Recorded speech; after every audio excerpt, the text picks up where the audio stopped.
Hey, everybody. Thanks so much for coming to this event today, a mental health conversation with a special guest today, Allison here, and we'll be facilitating as well. But Allison, if you want to introduce yourself to everybody. Yes. Hello, everyone, virtually. For starters, I'm in Boston right now, and we are getting ready for the Arctic blast that is going to be coming through. But I'm very excited to be here today. I run a practice in Brookline, Massachusetts, and the practice focuses on the mental health of competitive athletes in the greater Boston area. So I've been a clinician for about 10 years. I did a lot of my training in college counseling centers. I worked in community mental health for a good chunk of time. And so the population I work with now tends to be mostly college age, emerging adult population and competitive athletes. So Mariah and I actually were connected this summer because both of us were working with an organization called Athletes for Hope, and we were doing panel discussions with athletes and my business partner, Hannah, and I. For a series called Therapy 101. And so we had the opportunity to talk a lot about what therapy is and how it can be of support to athletes. So what I think is, I'm really looking forward to our conversation today, because although my specialty is working with athletes, I definitely think there's some really interesting parallels between the athlete community and the young adult, new professional community as well. So I'm really happy to be here. Thank you for being here.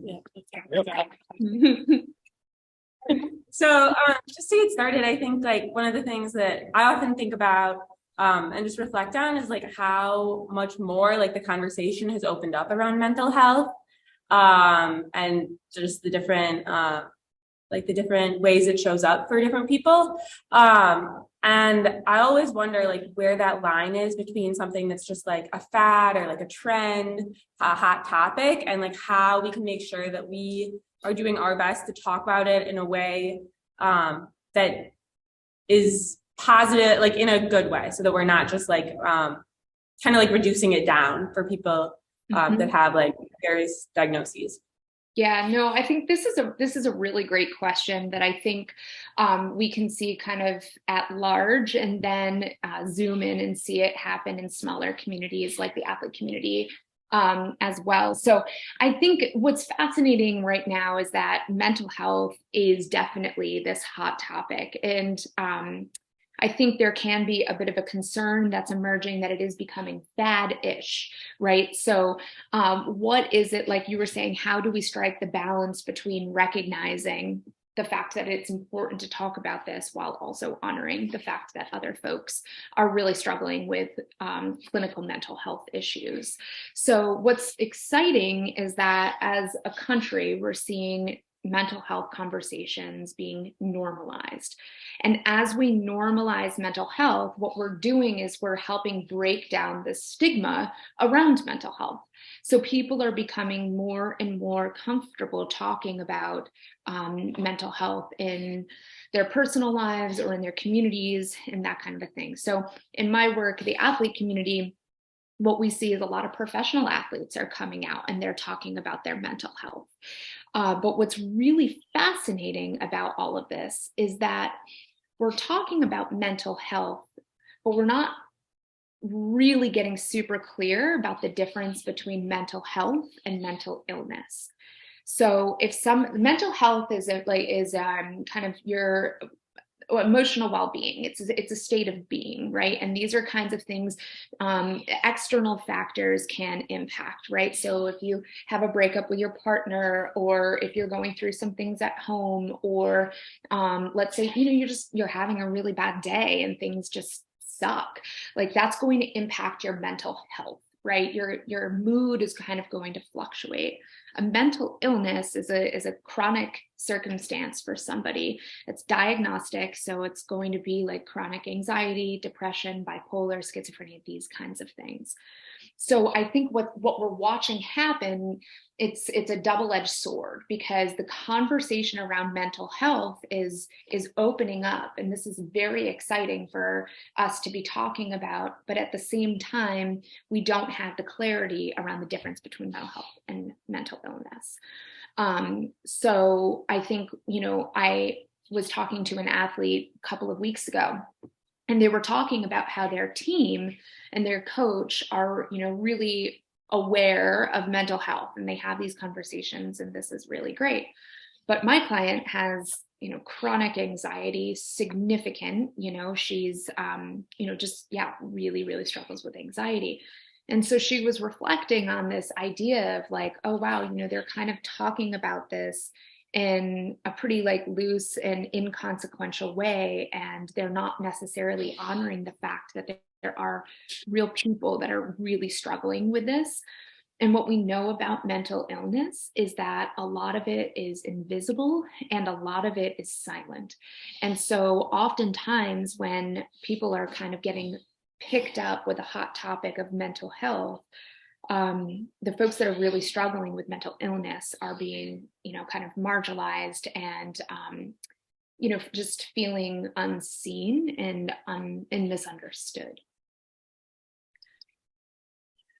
I guess I'll pause and kind of check in with how that landed. I was talking a lot, so I'll pause there and see how that landed. Yes, yeah. I think as we talk through, I think it's so wonderful for us to be able to sit down and speak with someone like yourself, Allison, who is an expert, who is able to kind of walk through those differences between mental health and mental illness. And I think that helps us just contextualize different conversations. And like Anna had said in her address of the question, is like, how do we strike a balance between the two? And I know you brought up the example of your the athlete that you work with. And I think for us, being in the context, taking your expertise and applying it to where we are in our lives with being young professionals, I see like direct parallels between, like if you are in the workforce and your coach equivalent or your manager equivalent, if there is conversations around company culture and the day-to-day and mental health within your organization. I think that like, even just as you were speaking, I was like trying to reflect in my own personal life where it's like, okay, where are the differences? Where do they lie? Where can I improve? Where are all these different things? And so I think the distinction between those two is very helpful. Yeah, no, I think that's a really good point, because like, let's say you have, company culture is like a really great way to frame it. So, let's say you have, two people, one with a chronic mental illness and somebody who is mentally stable, but all of us are affected, our mental health, all of us are affected by mental health. So, just by being a human, that's, we have feelings. So, you have somebody that's, let's say, mentally stable, and we have somebody that's struggling with mental illness. When you have a company culture, right, that culture can kind of fluctuate as it does, right? And when you have healthy dynamics, things are going up and down. And so the person that's mentally sound and stable, who will have, bad days and good days and that kind of a thing, will be able to be more flexible and adaptable to the environment. But if you have somebody who's struggling with a mood disorder, or PTSD or substance use or something like that, that's going to be harder to adapt to. It's going to be harder to move along with. And sometimes what can be really isolating about that experience is like, you're like, okay, well, I know, Joe was having a bad day last week, like I was, but now I'm watching him and he's totally, boss said, okay, we're going to fix these couple of things. And now look at him, like he's doing great. And I'm still feeling like garbage. Right. So all of a sudden it becomes kind of, almost exacerbates the mood dysregulation when you watch kind of that happen. Yeah, for sure. I think too, as we all three were talking about this event, and we wanted to make sure that, this is the first of hopefully many. And we were talking about just how the area of mental health and identity and DEI can sometimes be difficult because we're never going to have all the answers. We're never going to know, there's never going to be a perfect solution, right? And I think that's what, when I think about the differences between mental health and mental illness, is there, we can't strive for perfection, right? So I want to emphasize that, because I know I've had conversations with the fellows that I'm looking at in the room towards, we can't strive for perfection. And I think a lot of us in the OR fellowship tend to do so. And so I want to use kind of that to pivot off into another question for you, Allison, of, you know, when we're all in school, no matter what age, that is a big core identifier of who we are as a person and where we find value. So as we're now, you know, 1 or 2 years out of college at this point, and we're starting to break away from that identity being lodged in education, how can we start to approach the conversation between where we find value? Is it in the workplace? Is it outside of the workplace? How can we kind of find that barrier between the two, so that, you know, it can kind of protect against our mental well-being? Mm-hmm. Yeah, no, I think that's a big question. It's an important question. And as you were talking, I was kind of thinking about, like you kind of asked 2 questions, and I wanted to be like, well, yes, answer both of them. So you know, that's how we figure it out. Like, you ask these questions. So I think as you're figuring out, you know, your 2 questions were, you know, do we value ourselves at the workplace? Do we value ourselves outside the workplace? What's beautiful about transitional periods, they can be very confusing and dysregulating. You know, when we leave college, we are leaving behind an identity as a student, like you mentioned, right? But we're also opening into something new. And when we find ourselves in these moments of transition, it's actually a really lovely time for us to set into some reevaluation and go in and kind of check in with yourself and begin to explore and identify, you know, what do I want? What do I like? Right? Is this major that I just spent 4 years and billions of dollars on actually in alignment with my value system? It's okay if it's not. Okay, everybody, it's okay. If I was like right there, I'd be looking at you. Listen, let me tell you, I graduated with like 2 majors, 1 million different minors. I had no idea what the frick I was doing. And then I went to grad school twice because I still didn't know what I was doing, right? Like, you know, it really is these moments where it's so important to take the chaos of transition and go in and ask yourself the big, hard questions. Like, is what I am doing in alignment with my value system, my priorities, my abilities? And if the answers to that are no, then we have an opportunity to pivot. And I want to acknowledge the pivot is scary. I want to acknowledge this process is scary. And it's also exciting. It's also exciting. And so as you kind of figure out, as you're kind of coming into your professional life, what's happening is that each day you're being given an opportunity to check in with yourself around if this is working for you. And I think there is a culture around, well, you know, I just invested in this 4 years, so this is what I have to do. This is what I'm going to do. And the invitation, I think, in these moments is actually to take those narratives and deconstruct them and remind yourself this is what you get to do. This is what I'm choosing to do. And if you find yourself in a place where you're not actually choosing it, then that is not in alignment with your value system. Yeah, for sure. Anna, Danny, do you guys have any like thoughts around like how that resonates with you? Either of you guys? What it makes me think about, like, I think a lot of people become self-conscious whenever they do make a pivot, if that's abandoning their major, and it's like, oh, now I have to do another year, and how are people going to look at me then?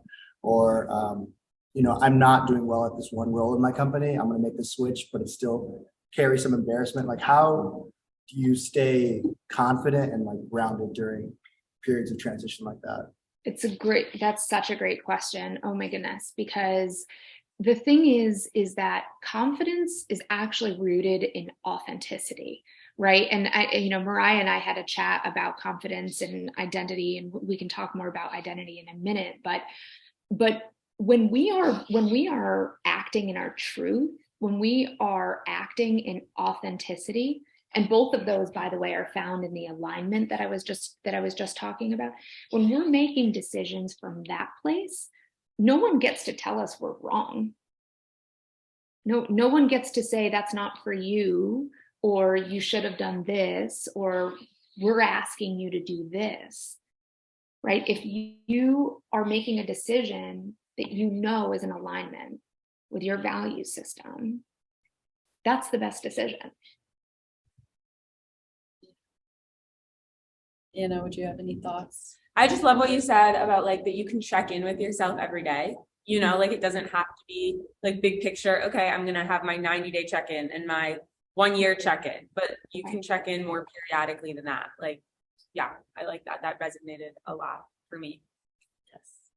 Yeah, that's super strong. I think too, as well as we, like Danny, your point around like a major, I know specifically I felt that going like to med school was my dream for the longest time, and then actually saw what it was like, and I was like, that's not for me. And so like even now, some days like with my boss, right, I'm like, I forget that it's a year and a half ago I was so anxious and nervous about starting in a new industry, and that plays into imposter syndrome, right, which I know we've touched upon before, and I know we're gonna touch upon it, but I think that's what really resonates with me as well, is like sometimes it's easy to get caught up in things and forget like where we started, but there's also like a really wonderful point to be able to like look back for me now a year and a half and be like, you know what, like now I know so much more about just like having done that pivot, what has sat well with me, where areas that I want to change. Yeah, it's really interesting stuff.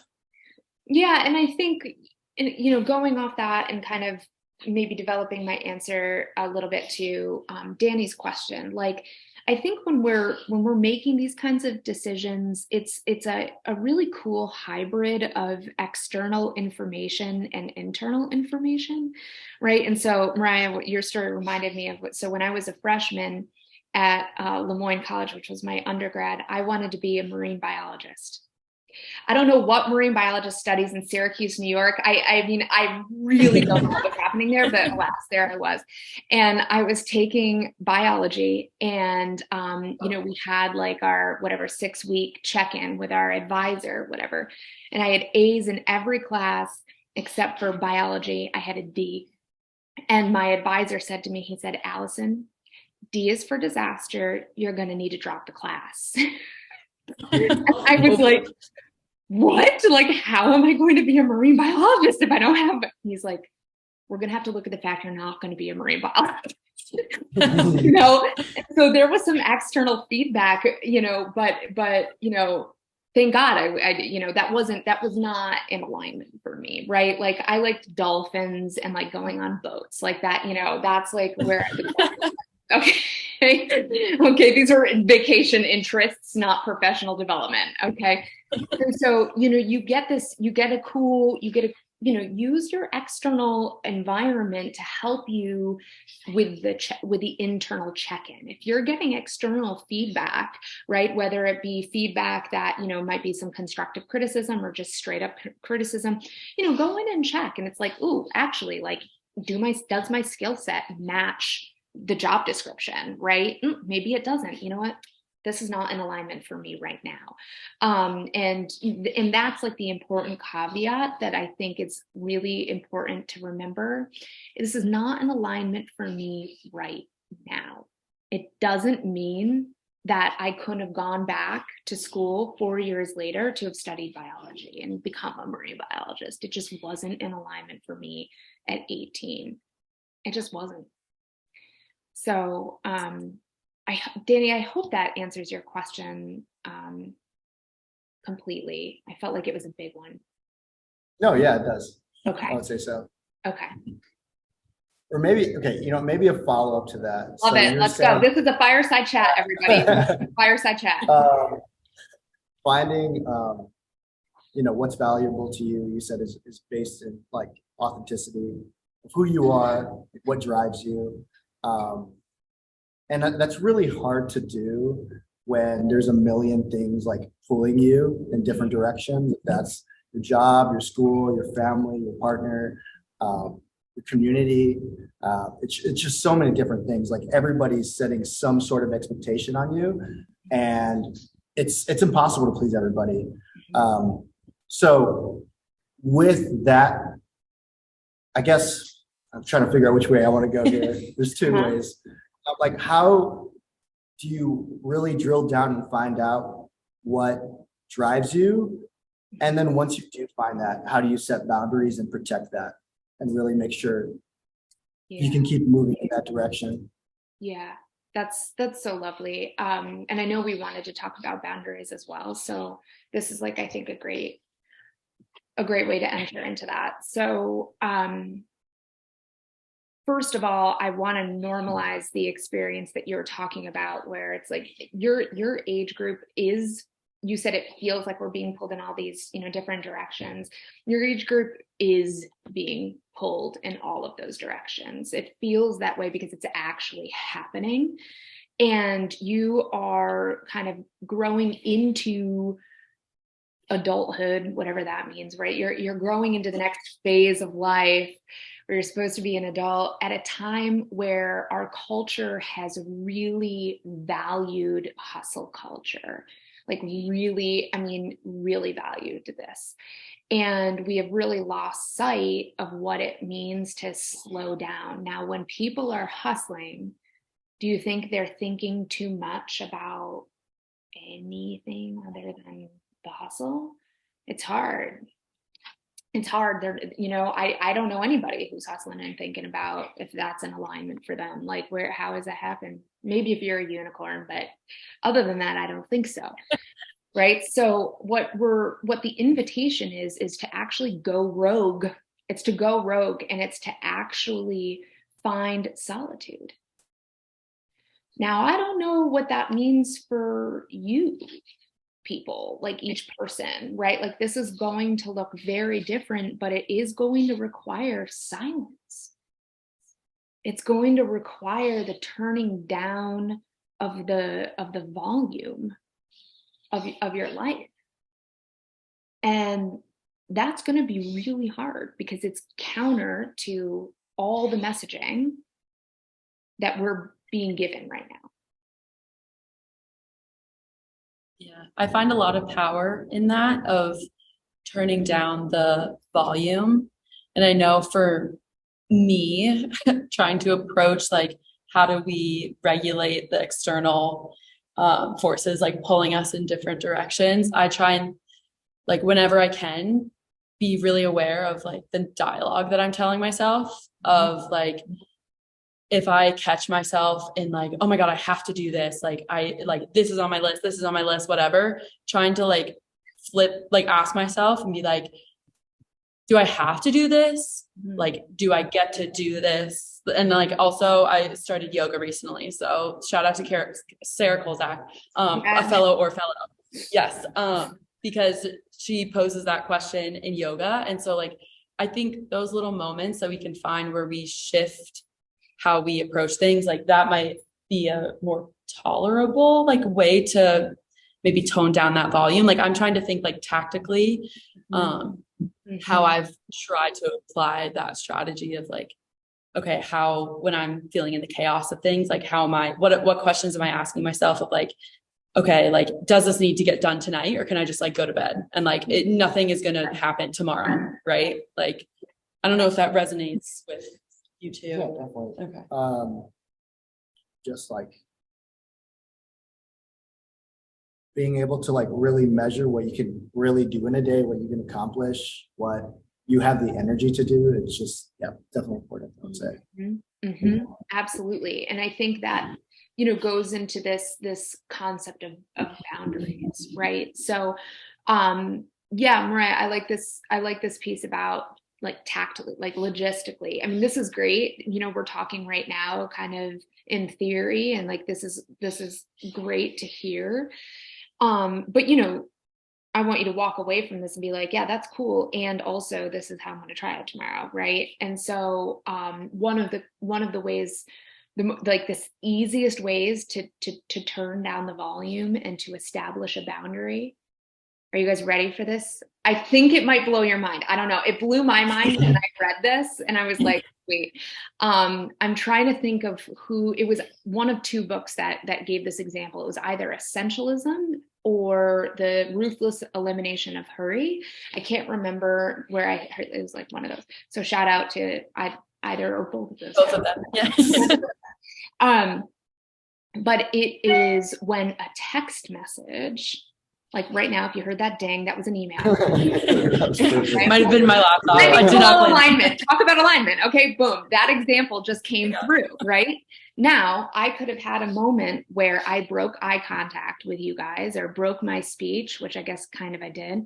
And I could have looked. I could have looked at what that email was, but I made an active choice not to, because I am not logistically or emotionally available to attend to the email that just came through, right? So text message. The next time you get a text message tonight, when you leave this, I'm sure you'll have text messages on your phone.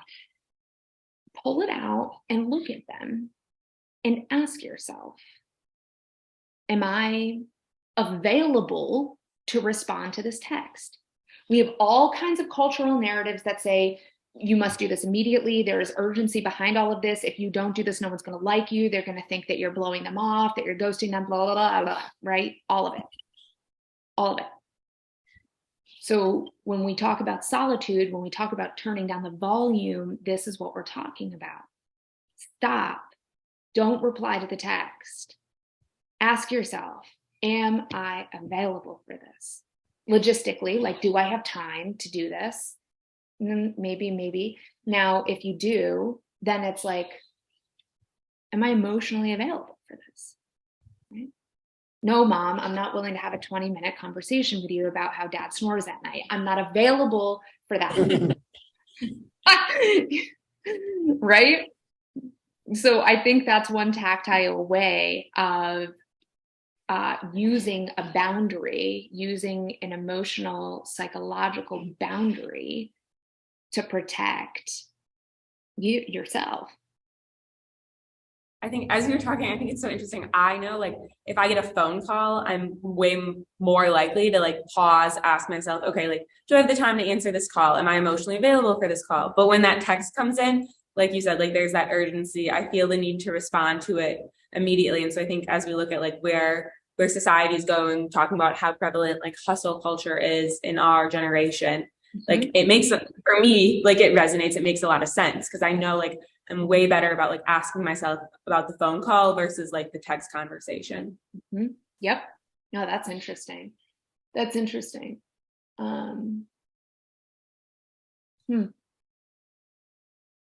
Could just be me also. No, I think I do too. I do that too. And I think maybe like, well, I'm kind of like, well, why?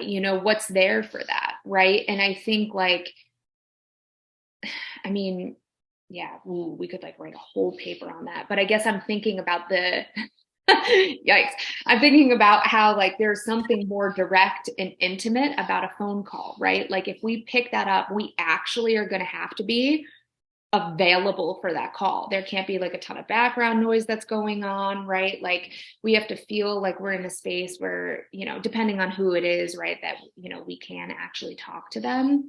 But with a text message, I mean, you can be in the bathroom, right? And like, no one's going to know. And there's no intimacy in that, right? Like, it's just kind of like, yeah, let's hang out or whatever it is that you're doing. So there's, I guess my point in all of that is that the stakes are higher in a phone call and the stakes are a whole lot lower in a text message. So it makes sense, I think, that it's easier to ask ourselves, But the thing about these things, right, is that it takes an incredible amount of practice, because what we're asking is a rewiring of the brain.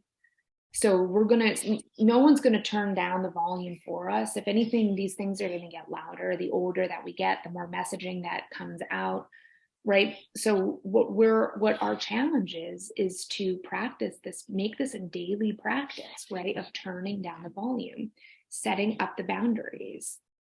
And it's not going to be easy at first, right? Like, we're going to make lots of mistakes, and we might be doing like really good with not responding to the text messages for like a week, and then like we slip again, and that's okay. That's process. But these are things that we would have to put in practice on a daily, moment to moment, even rhythm to rewire the way that we've been taught. I have a follow-up question on that. So, Just going. Okay, let's go. so I have tried to practice setting boundaries. Like, people are like, "Hey, let's go out," and I just don't have the energy. I have to like really listen to myself, and I'm like, "Hey, I'm really sorry, but can't make it." Or the same thing with the text or call. Like, I just don't want to answer. But often in those situations, I feel like I still have to offer an explanation. Yeah. So in those situations, what's the best way to deal with that? I mean, that's a very focused question, and it probably depends on the situation, friendship, the relationship. But any tips there? Yeah, no. So, I mean, I love that. And I do encourage every single person here to read Essentialism, because it does talk about this.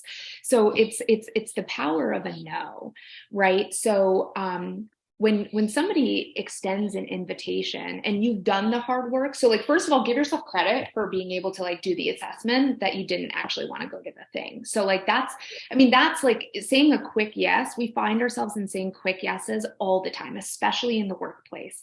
When we receive something from a higher up, we do the quick yes because we're trying to climb that ladder, right? Like, quick yeses are slippery slopes, friends. They are so slippery. And that's like, really, when you find yourself in that pattern, you really want to figure out a way to stop. And that's what we're going to talk about right now. And so what we want to think about is making an informed no, right? So if you are able to kind of receive the invitation and do that assessment of like, yeah, I don't actually want to do this. So good on you for being able to do that. Now, the next step is to say no. And there are very like professional and like lovely ways to do this that can actually be respected rather than looked down upon or judged or whatever. So how that is you actually thank the person for the invitation. Thank you so much for thinking of me. I'm not going to be able to make it tonight, but I really appreciate you. I really appreciate you thinking of me. You do not owe anybody an explanation. You don't. Period. You just don't. You just don't. And if it's like, oh, come on, and just be like, you know what, I can't tonight, but let's circle back tomorrow, or, whatever feels like a comfortable speech pattern or whatever for you, but you can hold that no. Now, what happens is over time, when you do that, your employer or your coworkers or your friends take a look at how you are serving yourself well. And all of a sudden they're like, you can say no? I want to do that. Like, that looks like a good idea. And Essentialism talks a lot about this, about how saying an informed, respectful no becomes respectable, right? And all of a sudden people are going to want to get on board with that. Because when you say no, guess what you're doing? You're honoring yourself, and you're also honoring them, right? Because if you were to go out when you didn't want to, who's that benefiting? They don't want to be around you if you're in a bad mood or you're acting weird. You don't want to be around you when you're like that either.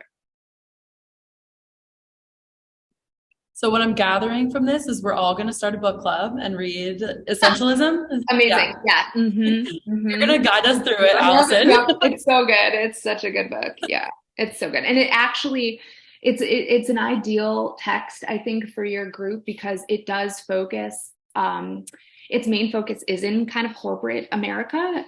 So I had a little trouble connecting to it because I'm like, this means nothing to me, but the theories do mean a lot to me. So, but it is it is very much a corporate text, and was written by like a CEO of some, whatever, blah blah blah. So he like lived that life and was like, absolutely not.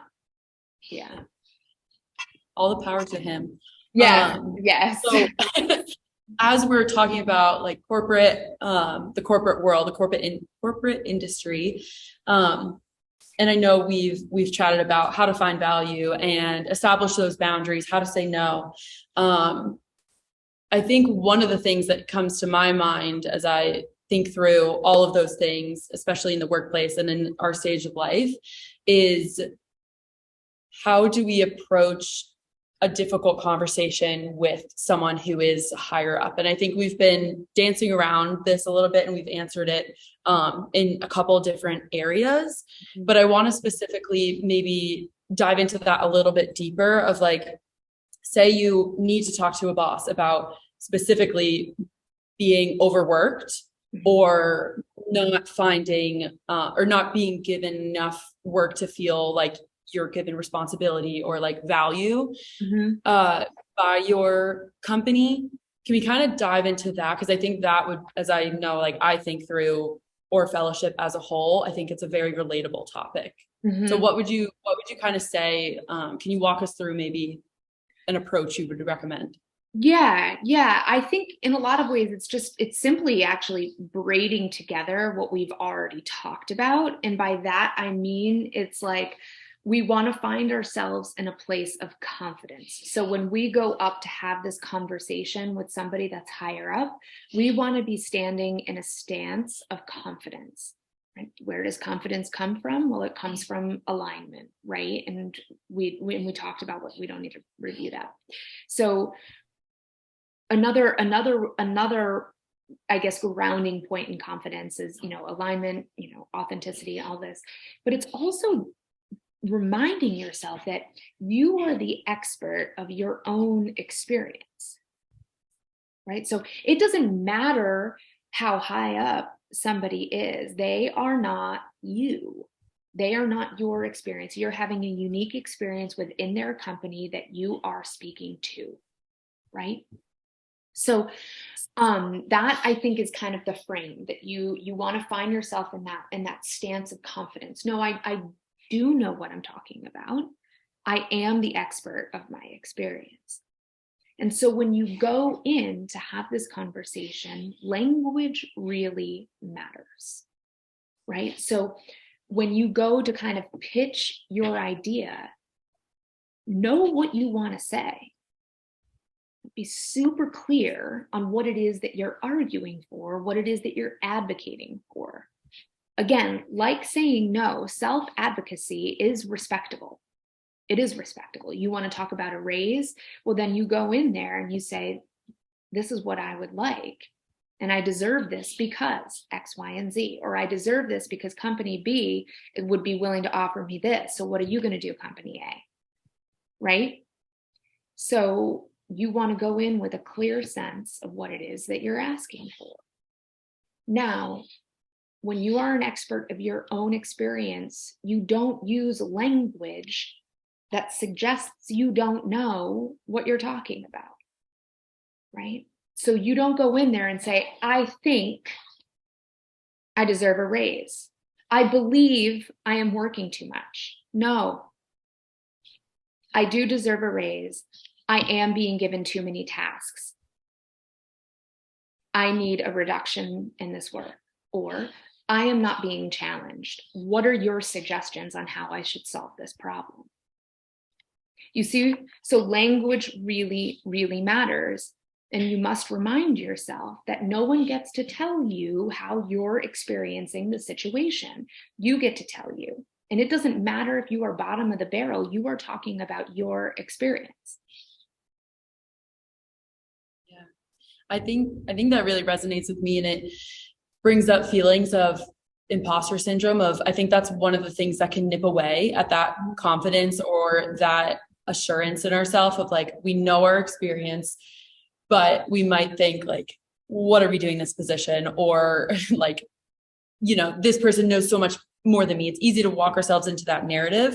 And I think one of the things that came to mind when you were speaking, Allison, is as like, you are an expert on yourself, is one of the things that I was fortunate enough to be informed of from a mentor was like, even if someone, and I just want to share with the group, is even if like someone is, the it person in your industry or at your company, or, is the CEO, they've never experienced like the problem that you are currently facing at that current time in this current society with the exact same resources as you are now facing in current day. So like, I know that's a helpful thing for me to remind myself of when I am like when I know a hard conversation is coming my way, of like, how am I going to kind of prevent myself from spiraling into like, oh, I don't know, I think I should do this, but I don't actually, like having all those things that you were just speaking to, of trying to have that comedy in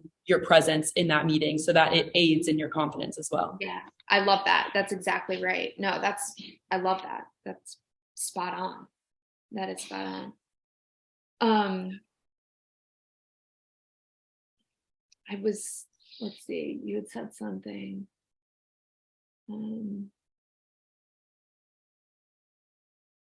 Yeah, I guess I was thinking a little bit about imposter syndrome and how,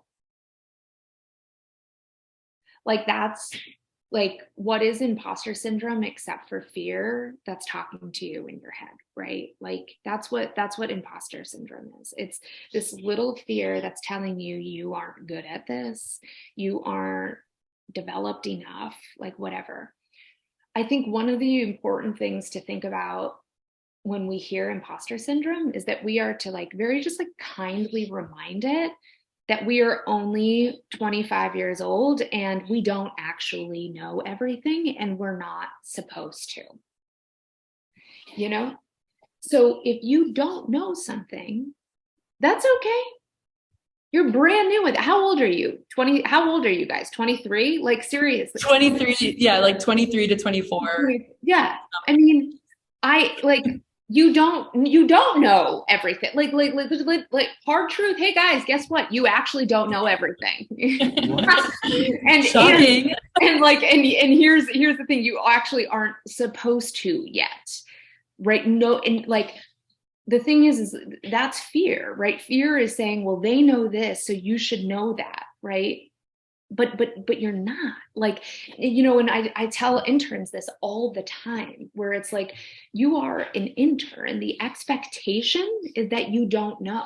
That's it. The expectation is you are here to learn. When you're in an entry-level position in a company, it is expected that you are there to learn. That's the nature of an entry-level position, right? But imposter syndrome, like, gets in there and suggests otherwise. But it's so important to say, thank you so much for letting me know that you're here, imposter syndrome, but I'm not going to listen to you because you are lying to me. You are lying to me. I'm not supposed to know everything. And who was it? Like, I mean, of my like many minors that I was talking about, I was a philosophy minor, and now this is embarrassing because I have like no idea who said this, but a old philosopher once said, no, this is really bad, I don't remember this, the wisest man will admit that they don't know everything. He said it so much better than that, but like, you guys get my point.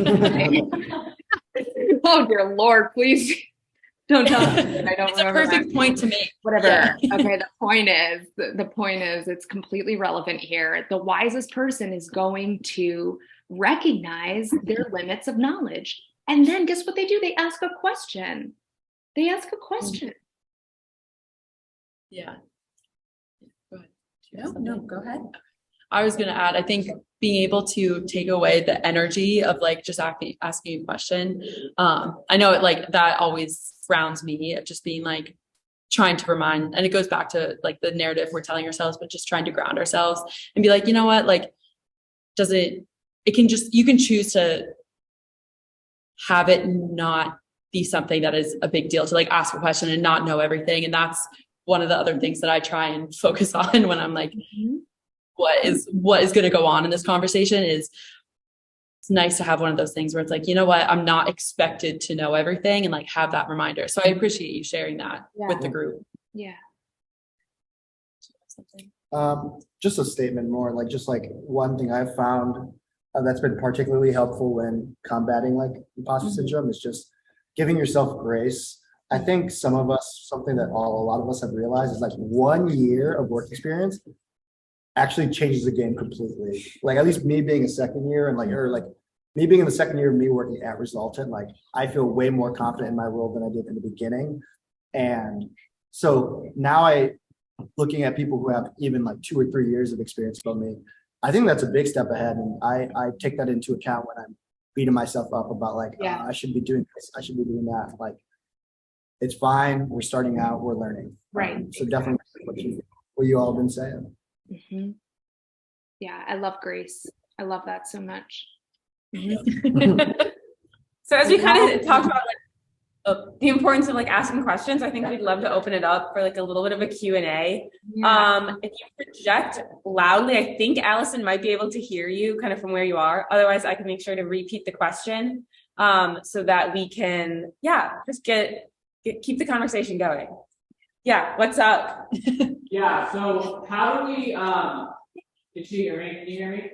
Yeah, I think, let's go with it. And then I'll ask if I missed something. Keep going. Okay, cool. So how do we separate our personal lives and our mental health from the professional world? Like, for me, I've been struggling with like the world being set on fire basically lately with all everything that's going on and all the tragedies and everything. And I'm really struggling with, I think it is separating boundaries from my personal life, my mental health, and the work. Yeah. Thank you so much for sharing that part of you and bringing that to our attention, because I imagine there are plenty of other people in the room that are thinking and feeling the same way. So I really appreciate I really appreciate you raising that question. So I think that this, like we were saying about kind of turning down the volume, this is going to take practice. I think that we are given lots of messaging around how there isn't a boundary between the two of them, like especially when we have technologies that are available to us all the time. Like when we're at home, we're working, and when we're at work, we're dealing with stuff from home or the outside world or whatever, right? So, let's say right now, one of like you're being activated around like I don't know, stuff that's in the news, just like for example, let's just say that, right? So that right now you're being really activated by what's coming across the news feeds. So one of the ways that I'm gonna use this word, but I don't mean it in a joking way, like I actually mean it. Like one of the ways that I think can be really helpful is when you walk through the door of your workplace, or for those of you who are virtual, when you open up your computer, I want you to imagine yourself moving through a portal. And I'm not like science fiction portal, but I mean like something kind of magical happens where you are establishing a wall between what gets to be here and what doesn't get to be here. So when you walk in through your door into your office, that is the portal. That means when you are in that office or when you are in that building, you are not checking your news feed. You are not replying to text messages that are about your girlfriend trying to break into your office or like apartment or whatever, right? Like you're not attending to the things that are outside of this building. Okay. And then the same goes for home. So, we have bosses that expect us. It's fascinating. Nobody appreciates the 5 o'clock hour anymore. I really don't understand this. Now, one of the things that I had to do when I started my own business was I had to have hard and fast rules around when I was going to reply to emails. Clients think you're available on a call 24/7. I'm not. So 5 o'clock, after 5, on evenings that I work late, I'll reply to an email, but on evenings that I don't, it's a hard 5 o'clock. That's my portal. I am not replying to a work email when I'm at my house. I'm not doing it. And you hold that thick boundary. So when you go home, work doesn't go with you. When you walk into the building, outside life doesn't go with you. And how you hold that is really, that's a personal curated decision, right? So maybe it's you're in the building and you're not scrolling through Instagram, you're not checking your news feeds, you're not replying to certain phone calls or text messages on your lunch break. I'm not sure exactly what it would look like for you, but you're the curator of your portal experience, everybody. You should have a shirt or something that says that. I feel like that's like a cool thing. Somebody write that. That was good. I just think that, I made a note.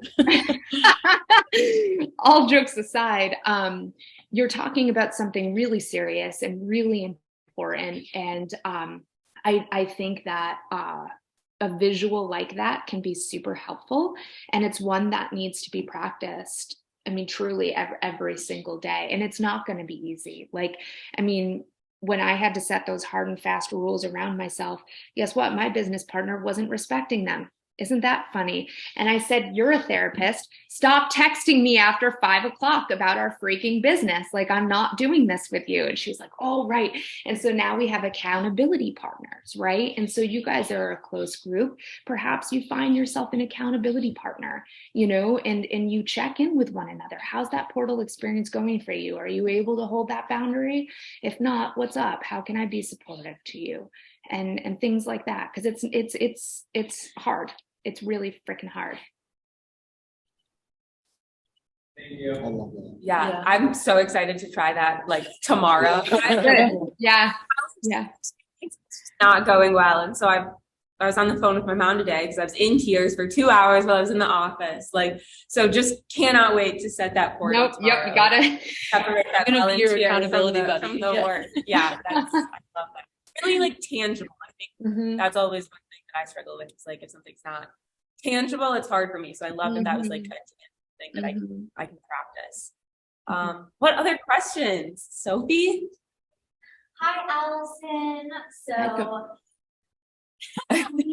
Okay, so my question relates to something that you shared in the beginning around authenticity and value alignment and being able to come from a solid ground and place within yourself when you're making life decisions or in a transitional period.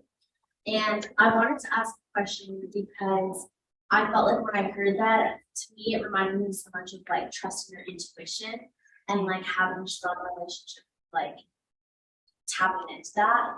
And I wanted to ask you around what can you do or what advice do you have when you're in a place where perhaps you are dealing with a mental illness and that is just really scrambled your intuition and your relationship with your intuition? Yeah. There's maybe just this space where you feel like you need to make decisions, but then you're so afraid or because you don't know how to trust your intuition at this point in time, or even your values seem to have changed.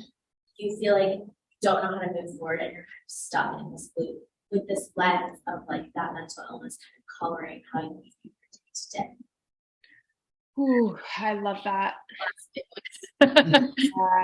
I love that, Sophie, because that's something that I think about a lot. And so I guess perhaps I'll reflect out to you my personal experience with that, because so I'm abandoning the professional a little bit and just going with a personal experience, but it's rooted in the professional experience, right? It's in there somewhere. But I think I'm an incredibly intuitive person, and I also struggle with a mental illness. So I find myself at combat with this a fair amount. And I wish I could say that like when you get older, it gets better, but I just think you get better at talking to it and you get better at managing it. So again, like all the things, it's going to take practice.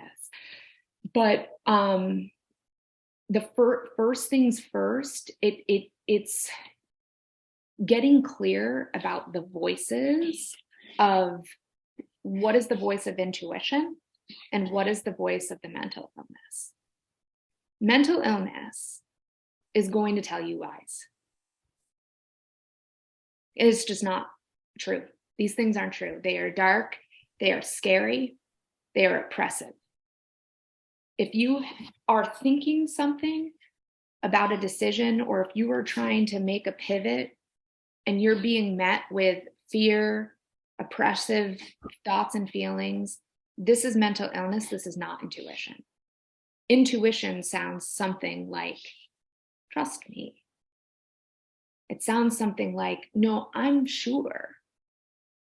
Or it sounds something like, this is so clear to me. It sounds something like openness, freedom. This is the opposite of oppression. The opposite. You feel opportunity, not oppression. Mental illness is the oppression, not the opportunity. So I think taking like a couple steps back from that, I just want to say like, this takes so much time because mental illness is so tricky. And once it feels like you might have learned something to kind of quiet it, it's going to try to adapt and sound a little bit different. And so then you have to check back in again and say, is this intuition or is this my mental illness? And a way that I think can be super helpful is a tool called externalization.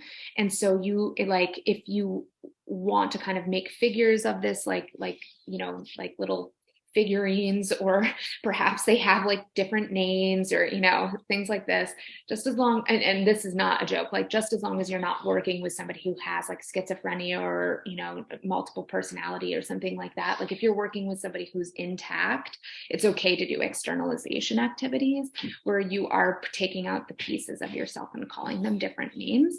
So just as long as that's not a mental illness that you're struggling with, this is a helpful tool. If that is something you're struggling with, please do not do this. So I think that if you can kind of identify the voice of intuition and maybe name her, and then identify the voice of the mental illness and name it, then what you have is these two different characters that you then get to have a relationship with. And you get to say yes to this one and no to this one. It's a big question. We have a lot to answer. I don't know, but it just, I appreciate it. Yeah, it's hard. It's Speak up, so I don't think. Oh, okay. Yes, thank you. I appreciate that. And I appreciate you taking off your professional hat a little bit too to bring in some more colors. Yes. Yeah, cool. Yeah, no, it's hard. I'm alongside you in that, and I imagine others are as well. Peyton? Yes. Hi, I hope you can hear me. I can hear you. Yep. Okay, perfect. So I was particularly excited to hear at the beginning, you said that one of your areas of expertise is working with athletes. And so wanted to ask a question like stemming from that due to my personal experience, but I would be fairly confident to say that it's a similar experience that would resonate with everybody in this room based on their primary passion or like a driving passion in their life, like something that they love doing, sports, music, theater, like the list goes on, like anything. Okay, so I was a college athlete, and so as one of the people that you probably work with, like you come from, in your whole life, like half of your life was school, the other half was sports. And that was like, one of the central pieces of identity was like, I am a goal. This is what I'm gonna do. And so at this transition point that we're all in, like starting our careers, you know, that is a huge part that we kind of left behind in addition to the student identity from college was like your athlete identity, your musician identity, your XYZ that everybody's like when they're driving, like hobby, passion, whatever you want to call it, is kind of can be left behind at this transition time. Yeah. So another part of the adjustment, like in addition to, you know, the actual day-to-day, like at your job and everything we touched on, I kind of wanted to bring up that in particular because losing that part of your identity, like outside of the professional environment, is actually like it's been a very difficult transition for me. Yeah. And I'm sure for people too that are athletes or musicians, something like that. So you know, because now like the schedule's different and like before we have tons of commitments like after work, like oftentimes almost like, you know, every day, at least every other day, like it's really hard to work in time to actually then, you know, do these other things that are central to your identity that you're doing. Like, I don't even know the last time I golfed, and that makes me really sad sometimes. Yeah. And so just that was kind of like a lot of pieces, but just if you had any wisdom to share for all of us on like how to not only like adapt, because obviously that is going to change, like you can't be in the same stage of life forever, and like if it was like a percentage, like that's going to change over time. So like how do you adapt and like accept that changing percentage, but also like maintain doing what you love? Yeah. I mean, thank you for bringing that up. And like you said, I'm sure that that question really resonates with everyone in the room with some part of their identity.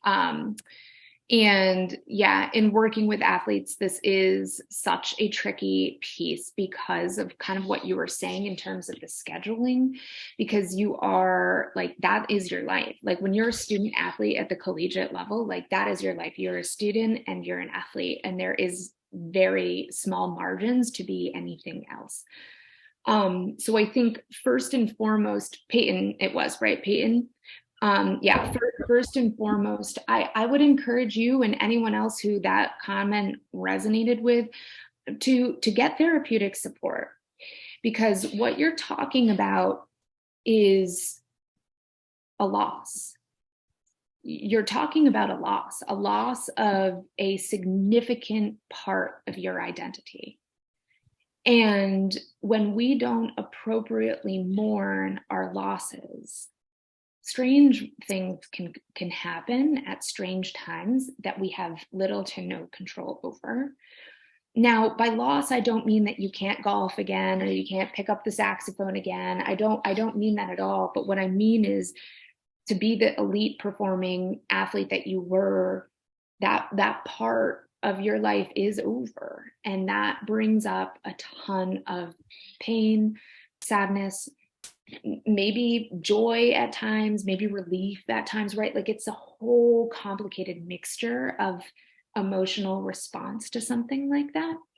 And I think it's important to recognize the gravity of that. And I know for a fact, not enough people seek therapeutic supports after making that transition.